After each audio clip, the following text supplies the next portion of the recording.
ৰাজ্যৰ লাখ লাখ শিক্ষিত নিবনুৱা যুৱক যুৱতীলৈ আশাৰ বতৰা কঢ়িয়াই বোকাখাতৰ এজন শিক্ষিত যুৱকে গঢ়ি তুলিছে এটা উদ্যোগ।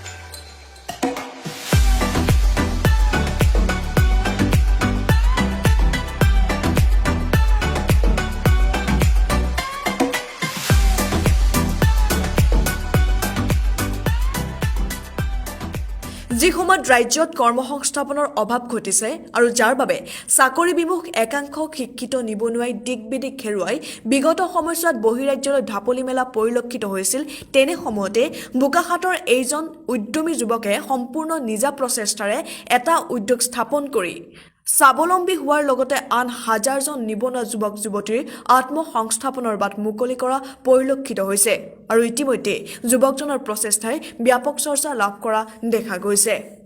হৈ যোৱাৰ পিছত মোৰ মনত এটা উৎসাহ আহিলে যে মই এই ব্যৱসায়টো কৰিম বুলি, সেইটোতে কৰি আছোঁ। আৰু এটা বল কমপ্লিটলি বনাব হ'লে তাৰ আপোনাৰ 70-75 টকা খৰচ আহি যায়, কাৰণ এতিয়া লকডাউনৰ কাৰণেহে ইমান আহিছে। লকডাউন যদি খুলি যায় তাৰপিছত আৰু কম হ'ব পাৰে। মই বেছিভাগলি মোৰ উত্তৰাখণ্ডৰ হয়, উত্তৰাখণ্ড, আৰু মোৰ প্ৰিণ্টিংটো হৈছে দিল্লী। এইটো বহুত কম, এইটো আপোনাৰ 1% বুলি ক'লেও বেছিয়ে হ'ব, বহুত কম হৈ আছে। আৰু মই ইয়াতকৈ বেছি আনিব পাৰিম। বেছি আনিলে মোৰ গোটেই আমাৰ অসমখনতে ধৰি লওক বোকাখাত, দেৰগাঁও, গোলাঘাট, যোৰহাট, শিৱসাগৰ, ডিব্ৰুগড়, তিনিচুকীয়া এইবিলাকতো মই তেতিয়া ব্যৱসায়টো কৰিব পাৰিম। এই ব্যৱসায়টো নিবনুৱাৰ কাৰণে একদম 1 নম্বৰ ব্যৱসায় হয়। ইয়াত আপোনাৰ আজি আমি চাকৰি পিছে পিছে দৌৰি থাকি কোনো লাভ নাই। আজি নিবনুৱাই এই ব্যৱসায়টো যদি কৰে তেনেহ'লে বহুত উন্নত হ'ব। কাৰণ আমি আজি চাইনাৰ পৰা মাল আগতে আহিছিলে, আজিকালি চাইনাৰ মালটো আমাৰ ইয়াত নচলে, ক'তো নচলে। তো সেই গতিকে এই ব্যৱসায়টো যদি আমি কৰোঁ তেনে অসমখনত অসমৰ সোণালী এই লাইটটো ধুনীয়াকৈ চলিব, এই ব্যৱসায়টো ধুনীয়াকৈ চলিব। হয়, চৰকাৰলৈ আহ্বান এইটোৱে যে মোৰ এই ব্যৱসায়টোৰ কাৰণে বা আমাৰ আনএমপ্লয় নিবনুৱাৰ কাৰণে এই ব্যৱসায়ত অলপ আৰ্থিক সাহাৰ্য যদি সুবিধা কৰি দিয়ে যথেষ্ট সুখী হ'ম।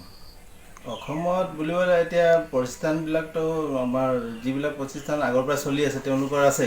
বৰ্তমান মই যিটো কৰি আছোঁ ইয়াৰ পৰা মোৰ গুৱাহাটী, তাৰ শিৱসাগৰ আৰু তিনিচুকীয়া তেওঁলোকে মোৰ পৰাই বস্তু লৈ গৈ পেলাই কাম কৰি আছে।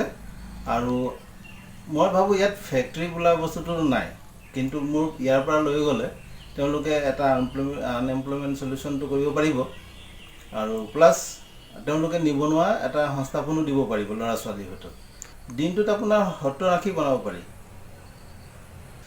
চাওক, এই ব্যৱসায়টো চৰকাৰ মানে আমাৰ উদ্যোগ ক্ষেত্ৰৰ চৰকাৰক ক'ব বিচাৰিছোঁ যে মোৰ যিবিলাক সীমিত হৈ আছে এতিয়া বৰ্তমান চৰকাৰে যদি অলপ সহায় সহযোগিতা কৰি দিয়ে তেনেহ'লে আমি নিবনুৱাই গোটেই অসমখনকে সামৰি ল'ব পাৰিম। ইয়াৰ ভিতৰত আমি এতিয়া বনাব পাৰোঁ LED বাল্ব, টিউবলাইট, AC/DC, এই গোটেইখিনি আমাৰ যদি আজি চলে তেতিয়া আমাৰ অসমত বাহিৰৰ পৰা লাইট আহিব দৰকাৰ নাই, আমাৰ অসমৰে গোটেইখিনি লাইট চলিব পাৰিব। এতিয়া মোৰ লাইটৰ নাম দিছোঁ এই তুষাৰ লাইট। এতিয়া আমাৰ সংশ্লিষ্ট উদ্যোগ বিভাগে যদি আমাক সহায় সহযোগিতা কৰে তেনে আমি সমগ্ৰ অসমতে উত্তৰ পূৰ্বাঞ্চলত এই আমাৰ লাইট বিভাগটো আমি বিতৰণ কৰিব পাৰিম। নাম তেওঁৰ বিবেক ৰাজখোৱা।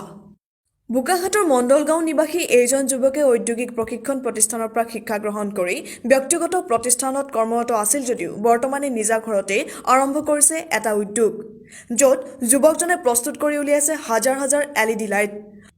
তুষাৰ নামেৰে বিভিন্ন প্ৰকাৰৰ LED লাইটৰ লগতে প্ৰস্তুত কৰি উলিয়াইছে বিভিন্ন প্ৰকাৰৰ সৌৰচালিত লাইটো। ইতিমধ্যে ৰাজ্যৰ বিভিন্ন জিলাত বিতৰণ কৰা এই LED লাইটৰ মূল্য যথেষ্ট কম আনহাতে যি সময়ত দেশত চীনা সামগ্ৰী বৰ্জন কৰা দেখা গৈছে সেই সময়ত সম্পূৰ্ণ ঘৰুৱাভাৱে প্ৰস্তুত কৰা এই LED লাইটে যথেষ্ট সমাদৰ লাভ কৰা পৰিলক্ষিত হৈছে অৱশ্যে সামান্য মূলধনেৰে আৰম্ভ কৰা এই ঔদ্যোগিক ব্যৱসায়িক ভৱিষ্যতে চৰকাৰৰ সংশ্লিষ্ট বিভাগৰ সহায় সহযোগ পালে সমগ্ৰ উত্তৰ পূৰ্বাঞ্চলতে বিস্তাৰিত কৰাৰ মন পুৰি ৰাখিছে বোকাখাতৰ উদ্যমী যুৱকজনে বোকাখাতৰ পৰা Uttam Kumar Sharma report news nest News Nest. We are unstoppable.